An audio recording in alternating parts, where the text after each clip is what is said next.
Thank you. Just from the outset, I'm not a football fan, so please don't ask me any questions about football. So we're safe on that one. So thank you for joining us. I think that your business has been a fantastic example of people being able to take brands out of the Middle East and GCC elsewhere, and that's why we were really keen to have you join us, because I think for so many people it's been the other way, and you're kind of flipping that trend. So can you maybe start off by introducing a little bit about the business? And we had an excellent introduction of you there, but yourself as well. So. Yeah. Thank you for having me here. And actually, I'm a co-founder and managing director of Sisban company. It's a Saudi company, and we are very proud that convert our business actually to be from the region to be global and to the world actually. We had actually strategy when we started in the company that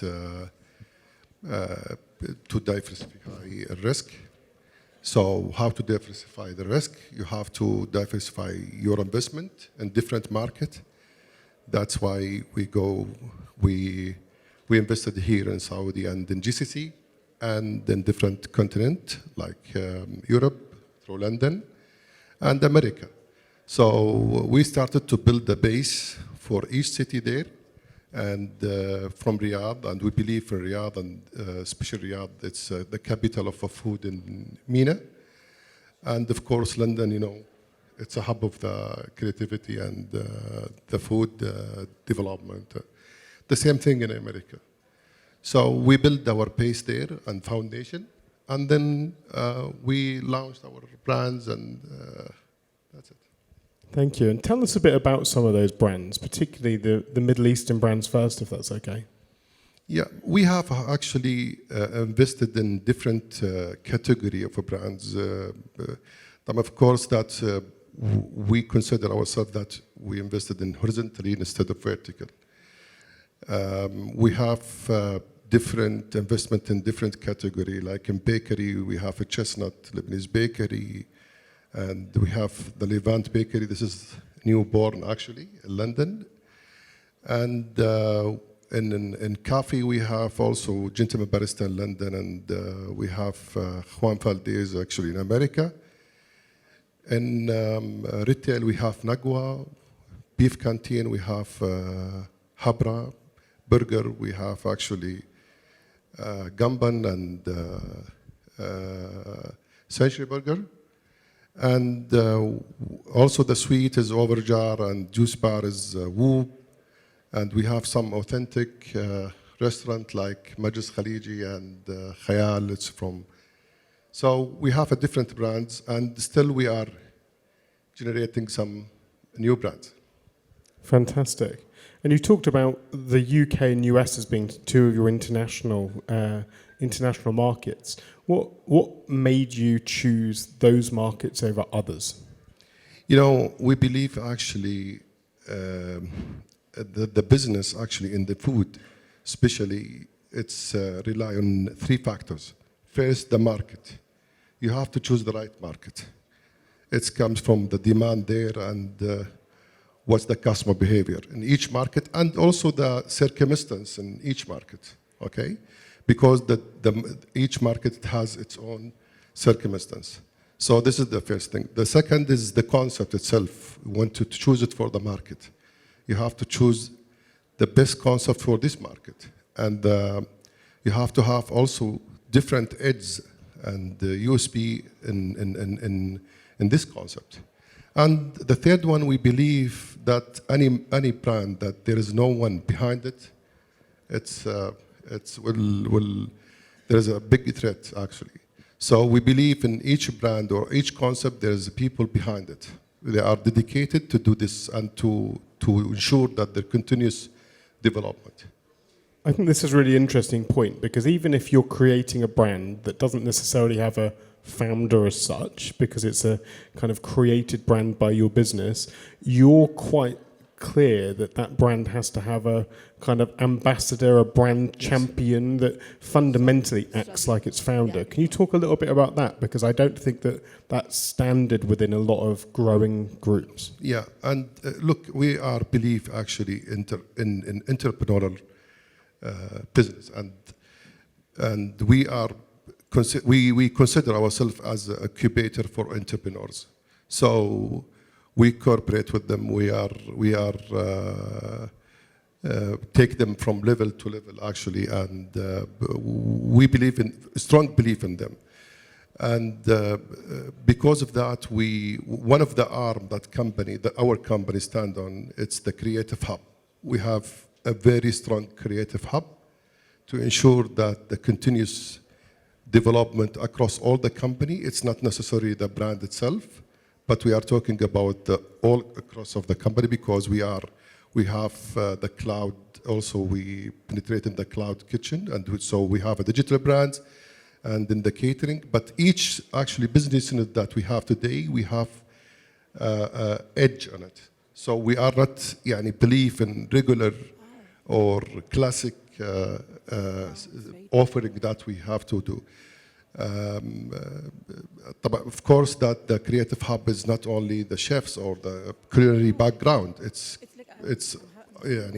a development arm for that. It's marketeer and business analyst, and so we are believe in this one, and day to day we enhance this department. Fantastic. Just thinking about, I know you've named a lot of brands that you're involved in, and I know it's always hard to be asked to pick between your children, and you can't have a favourite. But if we had to fast forward 10 years from now, which of the brands that you're working with at the moment do you think have got the biggest opportunity for international scale? Yeah, I believe actually in the food business overall the world. I think the food business, it's one of the sectors that you have to invest on. And with the sport, of course, because this is the only sector that it's touching all the people actually, and all the nations. So let me tell you about our philosophy. Our philosophy actually, we consider the brand as a product, and the value it has a value actually, but also the other value it's in the company itself. It's like Apple. Apple, they have iPhone, they have iPad, but still it's product. So to ensure the continuously of the growth actually and development, it comes from the company itself. So of course we have a very strong brand. We believe in it, and we enhance the brand, and we try to get the maximum value from the brand. And we believe that each brand that has experience more than normal product, because the experience actually it's a stand on 4 factors. So the taste and the presentation, the ambience, the service. So we are take care about all the 4. And when you talk about the business being where the value is, and I know we talked about this, that it's obviously a portfolio business, can you just give me a sense of what some of the challenges of running that type of business are for you? Still, of course, the challenges is there, and each market has its own challenges. But I think that's why you have to invest a lot in the first stage to overcome actually these challenges. But once you reach to the level that you are capable actually to be ready for any obstacles in the market, I think this is the position that we are today in it. So we passed actually in different phases, especially when you are talking about the COVID, or we have a different strategy that we invested in different territory, and to establish the needed actually platform and infrastructure. Yes. But alhamdulillah, today we are in good position, and we look to grow and to enlarge our business everywhere, here and there. And the most important, that to be flexible actually for any market challenges. Yes. Great, thank you. So there's obviously a lot of people in the audience here who either be founders, there will be from investment funds, but also from property and people looking to take concepts. So for those people in the audience, what are the opportunities to work with your business? Look, we are, of course, we have some criteria actually to choose the right partner, and we believe in partnership, even for strategic partner. It's not necessarily any entrepreneur. I'm talking about in overall. So, of course, we would be happy actually to have something in our journey, and we believe in. We are not typically corporate style company that's just looking for the numbers. We are looking for a value actually. And who has the same vision that we have today, of course, we will, and something that fit with our criteria, of course, we will be happy. Thank you. And any advice for people in the audience in terms of internationalization? So what would your top piece of advice be to people?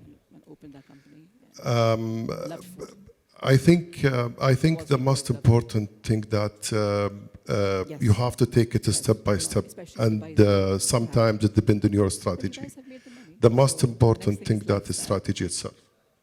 If you didn't have a strategy, and you have to be patient, and you have to know all the obstacles that you will face. And of course, there is a lot of things to build, and the same thing that don't miss the opportunities in the market, because the market, as all of us know, it's ups and downs. And because if we are there in different continents, we saw this. Sometimes Saudi and GCC is up, and sometimes in UK or in America. So this is very important actually to monitor, and it's dependent on the strategy. Thank you. I think we've got a couple of minutes to go to the audience if there's any questions in the audience. We've had a very shy audience this time, so we have to wait a minute or so. Here we go, we have a question. Thank you.